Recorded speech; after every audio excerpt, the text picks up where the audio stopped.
ధనుసు రాశి వారికి ఈ వారంలో శుభ అశుభ ఫలితాలు ఎలా ఉన్నాయండి? అనుకూలంగానే ఉన్నాయి.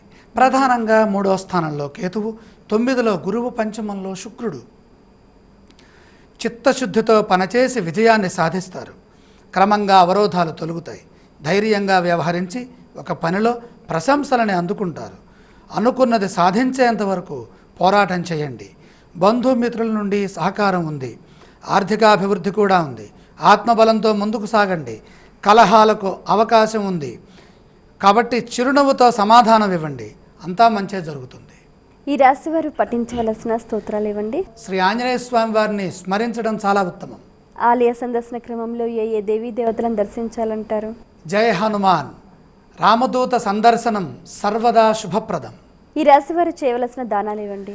ప్రధానంగా భాగ్యస్థ రాహుదోషం ఉన్నది కాబట్టి ఆర్థిక దోషాలని తొలగించుకోవాలంటే మినుములు దానం చేస్తే రాహుదోషం తొలగుతుంది.